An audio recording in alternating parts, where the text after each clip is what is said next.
Hey guys, it's Makee. I'm back doing videos again, and I know it's been a very long time, and you probably haven't heard from me for a while. I recently got hold of a Dazzle, and I'm showing you how to fly offensively. This may be the first video that's been uploaded, but I believe a lot more people will need a bit more instructions on how to fly and the basics of flying. So what I'm about to commentate through isn't going to be for the newbie that's just begun to fly. You should know how to change your height and how to stick the tail out like I'm doing on the left and just be able to move as fast as you can and keep the momentum going around a certain point. So all I can see is if you're flying offensively like I am on this rush map, you're flying for the gunner. Now, if he's not getting kills, you can't blame him. Unless he is a really bad shot, you can't blame him. You've got to be able to fly to support him. It's what he needs, and his needs are paramount. If you don't do well for him, you're not going to get any points. He's not going to get any points. And I'm sure a lot of you notice you can fly in third person. It's just up on the D-pad if you didn't know. Third person flying is a great way to be able to see a lot more than what you can in first person. I have no problems with flying in first person. I can do it absolutely fine, but I prefer doing it on Conquest when I've got some sort of missile launcher helicopter, and even while I'm waiting for my missiles to recharge, I'll skip into third person just so I can keep an eye on everything around me. Now, as you can see, we seem to be hitting an area that's not near the bomb site, which is usually the main target.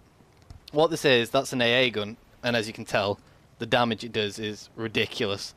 It took down so much of our helicopter's armor so quickly. So what you really want to do when you're flying offensively is mark an area, be this one the AA gun. We want our gunner to take that out. You need to tell your gunner where you want him to shoot. Don't just expect him to guess. Obviously, with my gunner, we've been flying on Bad Company now since the game's launch, so we kind of just know where we need to shoot and what our priorities are. Your priorities in order should be an AA gun, get rid of that as fast as you can, and then people with Gustavs and people on roofs are other problems.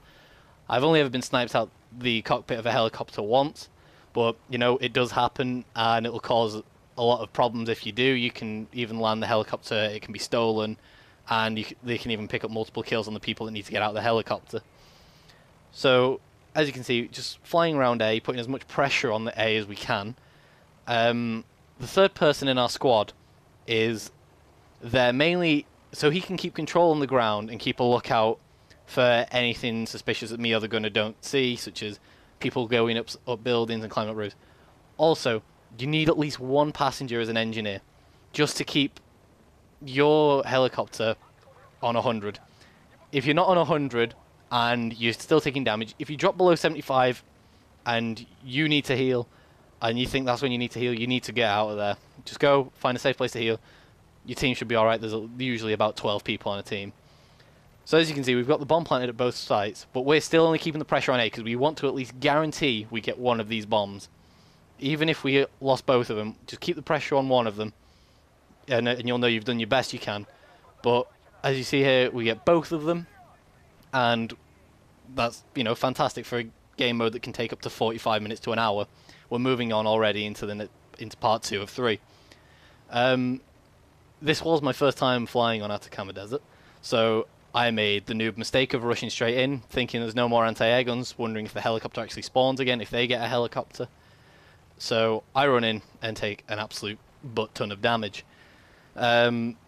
So that's another thing you really should remember, is know your maps, know where things spawn, and if you've not played on a map before, play a bit more defensive than I did, because I was an absolute cocky bastard here and just flew in like an idiot.